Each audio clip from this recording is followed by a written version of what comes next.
నేను చెప్తే ఆ రోజు వీళ్ళు కూడా అసెంబ్లీలో ఒప్పుకొని తర్వాత ఏం తమ్ముళ్ళు ఇన్నారో నాలుగుకు ఎన్ని మడతలు ఉంటాయో నాకు తెలియదు, కానీ వీళ్ళ బిహేవియర్ చూస్తే అమరావతికి మేము కూడా ఒప్పుకుంటామన్నారు.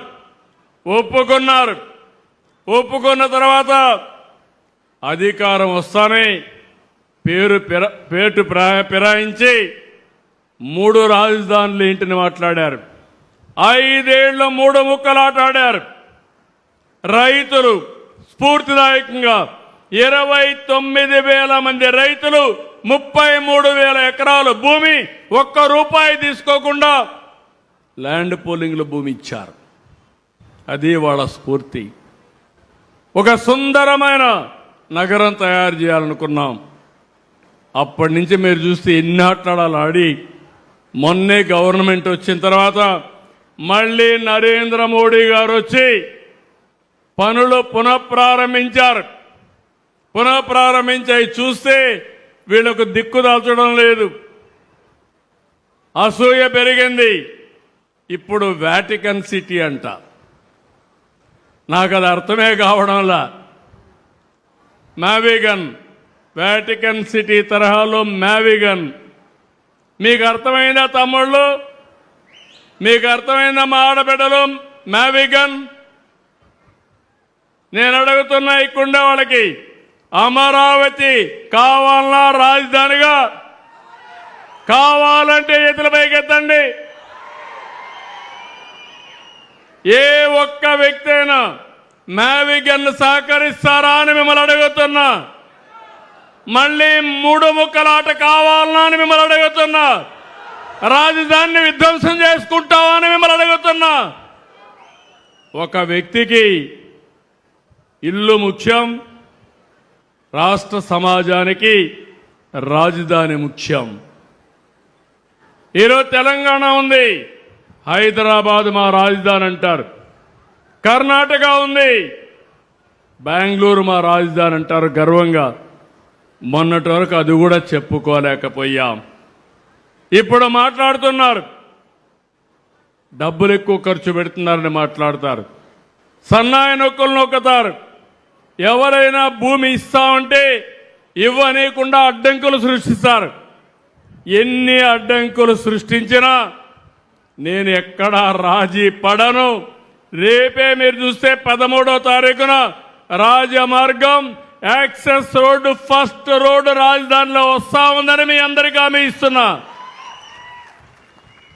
దీనివల్ల లాభం మీరు ఒకసారి ఆలోచిస్తే సంపద సృష్టించబడుతుంది, రాష్ట్రానికి ఆదాయం పెరుగుతుంది. ఆదాయం పెరిగితే సంక్షేమాన్ని ఇంకా ఎక్కువ ఇచ్చే అవకాశం వస్తుంది. ఆ విషయంలో ఎక్కడా రాజీ పడవని చెప్పి కూడా నేను మీకు తెలియజేస్తున్నా. నేను ఒక విషయం ఇక్కడ మీకు చెప్పాలి.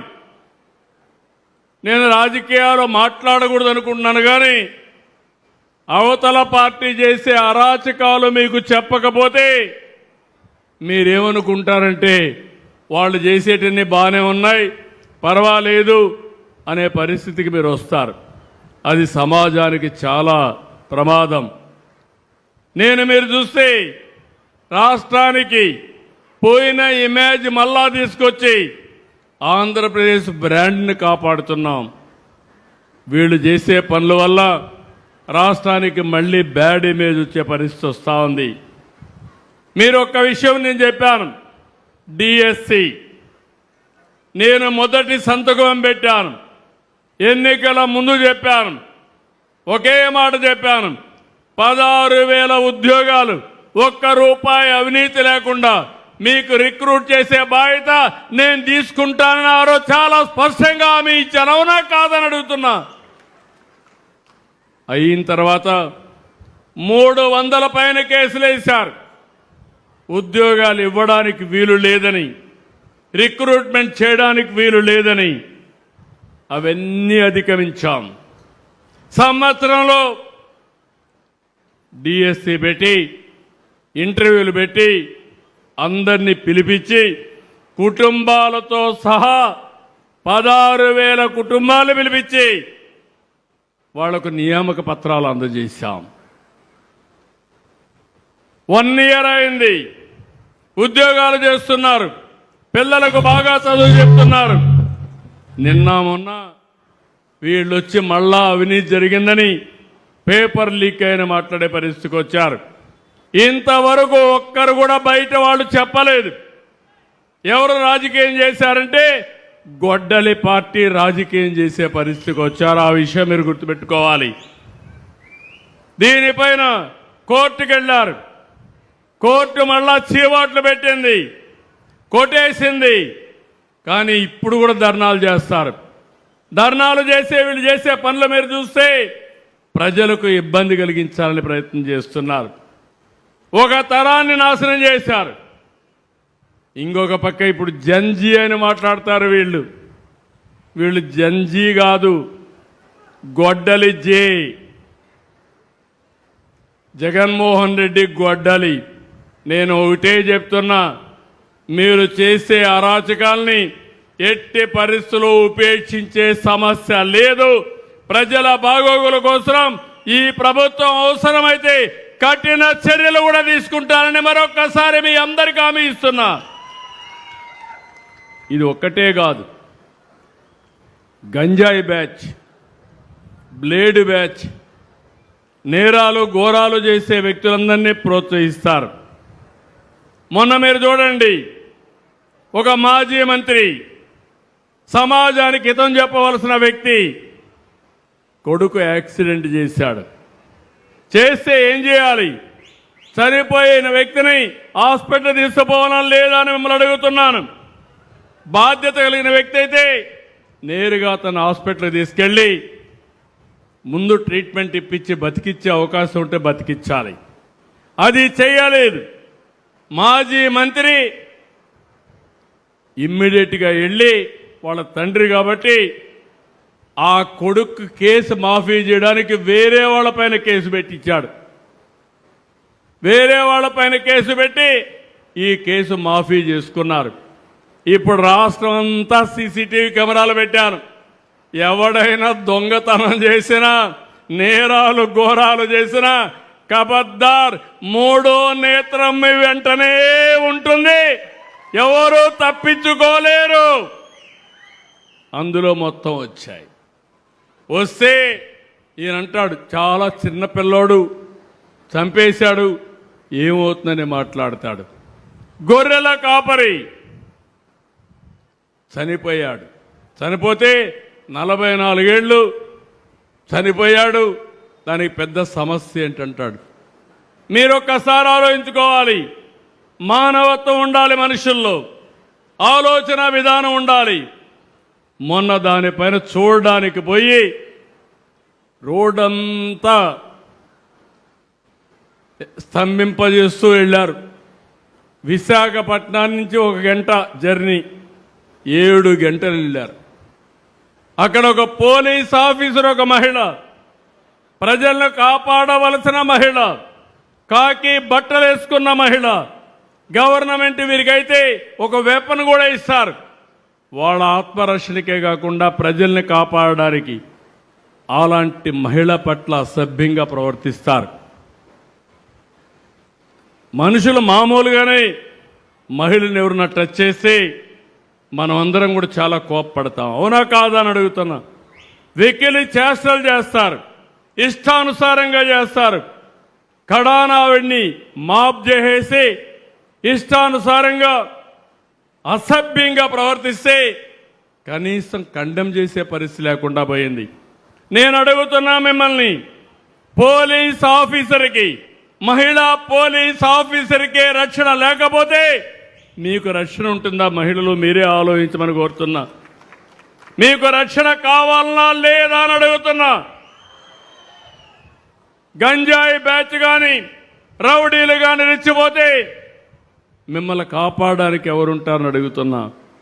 అందుకే నేను ఒకటే చెప్పాను, ఇది కరెక్ట్ కాదని చాలా వరకు కండెమ్ చేశాం. ఈ 2-3 సంఘటనలు మీకు ఎందుకు చెప్తున్నానంటే ప్రజా చైతన్యం చాలా అవసరం.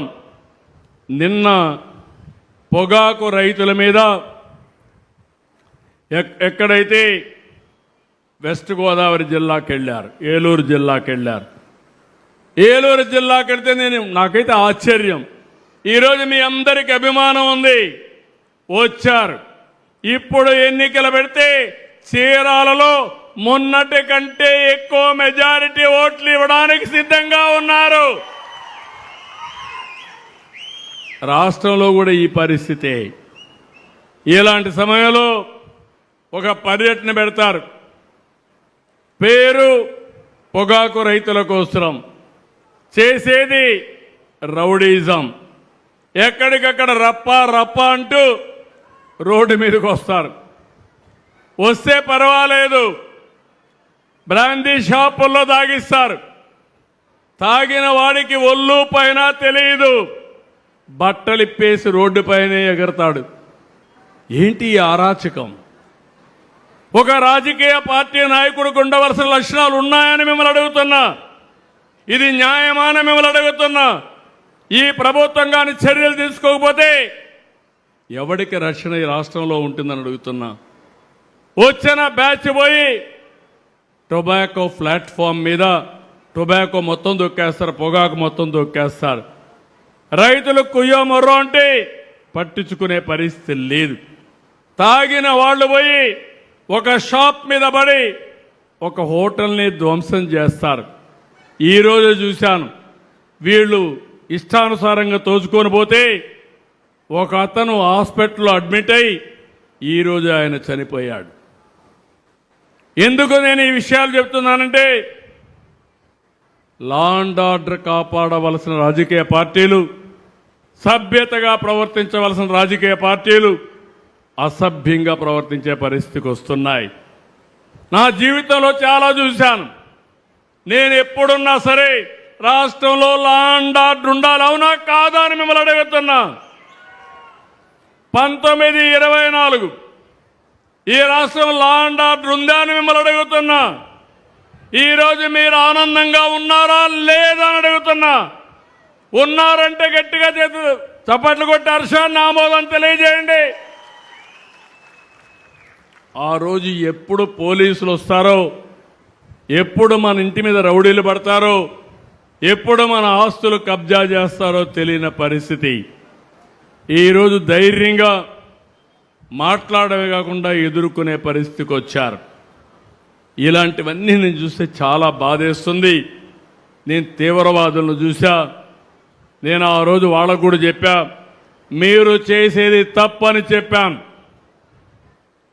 తప్పని చెప్తే నా మాట వినే పరిస్థితి లేకపోతే ముఖ్యమంత్రిగా లా అండ్ ఆర్డర్ కోసం కఠినంగా ప్రవర్తించాను. అప్పుడే కృష్ణప్రసాద్ కూడా నా పోలీస్ డిపార్ట్మెంట్లో పనిచేశాడు, ఎస్పీగా డిఐజీగా కూడా పనిచేశాడు అప్పట్లో. నేను ఆ రోజు చెప్తే నా మీద విభేదించి, నేను తిరుపతికి పోయినప్పుడు వెంకటేశ్వర స్వామికి పట్టు వస్త్రాలు సమర్పించడానికి పోతే 25 క్లేమోర్ మైన్స్ నా మీద బ్లాస్ట్ చేశారు.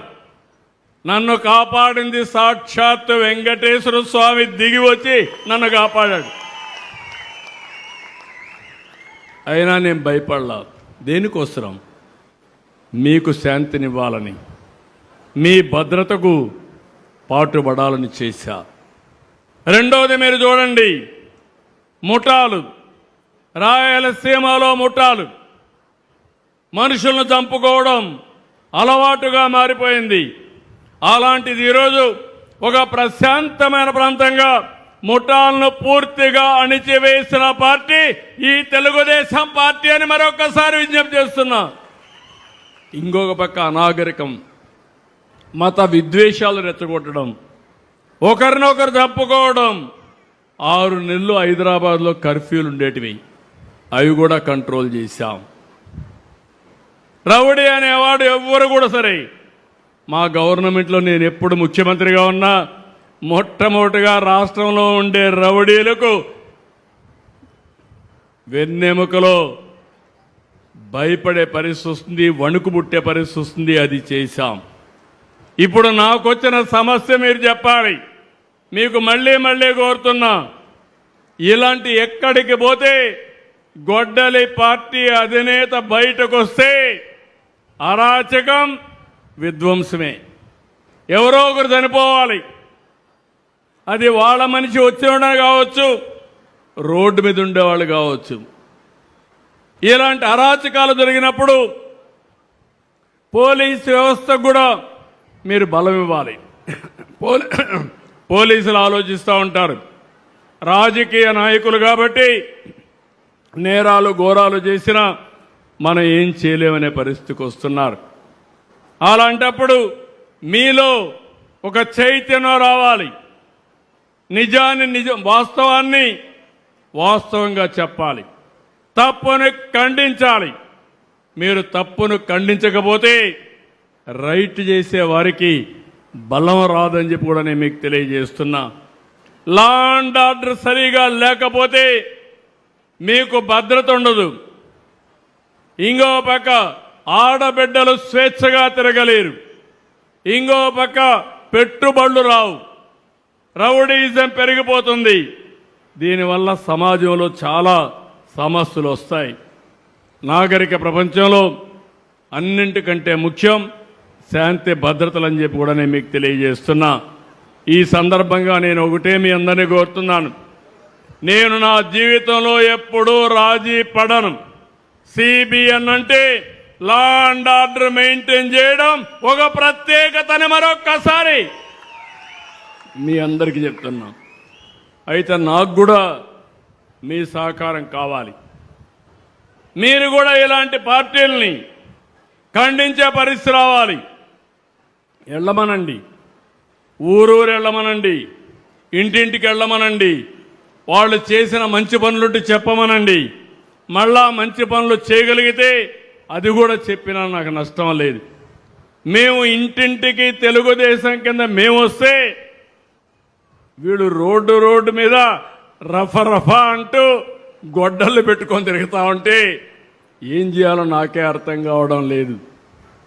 కాబట్టి మీరందరూ కూడా ఒక సమర్థవంతమైన ప్రభుత్వం, ఒక సుస్థిరమైన ప్రభుత్వం, అందరికీ న్యాయం చేయాలని ఆలోచన ఉండే ప్రభుత్వం ఉండాలంటే మీలో కూడా ఒక స్ఫూర్తి రావాలి. ఆ స్ఫూర్తి వస్తేనే సాధ్యం. ఈరోజు నేతన్న సేవలో ఏ విధంగా అయితే మనం ఇది ఇచ్చామో ఎలాంటి బెనిఫిట్స్ ఎక్కువగా రావాలంటే ఎప్పటికప్పుడు మీ అందరిలో ఒక చైతన్యం రావాలని కోరుకుంటూ మరొక్కసారి ఈ కార్యక్రమానికి వచ్చిన మిమ్మల్ని అందరినీ పేరు పేరున మనస్ఫూర్తిగా అభినందిస్తూ అందరికీ అభినందనలు. ప్రత్యేకంగా చేనేత కార్మికులకు మనస్ఫూర్తిగా శుభాకాంక్షలు తెలియజేసుకుంటూ జై భారత్, జై తెలుగు తల్లి, జై హింద్. ధన్యవాదములు సార్. ఇప్పుడు ఇక్కడికి వచ్చినప్పుడు సంక్షేమం, అభివృద్ధి మీరు రెండు చూస్తున్నారు. అదే సమయంలో ఇక్కడికి వచ్చినప్పుడు మీరు చూస్తే నేను ఒక సుపరిపాలనకు నాంది పలికాను. ఎవరికి ఎలాంటి ఇబ్బంది లేకుండా ఏ పని కావాలన్నా ఒక్క పైసా అవినీతి లేకుండా మీకు పనులు చేయాలని చెప్పి ఆలోచిస్తున్నాం. మా అధికార యంత్రాంగం బాధ్యతగా ఉండాలని కోరుకుంటున్నా. అందుకే మొత్తం మా అధికార యంత్రాంగం మీ ముందర కూర్చొని మీరు చూశారు. ఇక్కడ జిల్లా యంత్రాంగం అంతా ఉన్నారు, మా కలెక్టర్ ఇక్కడ ఉన్నాడు.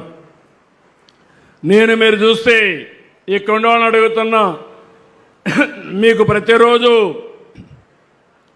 అనేక సేవల పైన మీకు ఫోన్లు వస్తున్నాయని అడుగుతున్నా. వస్తున్నాయని వాడు చేలిపైకెత్తండి.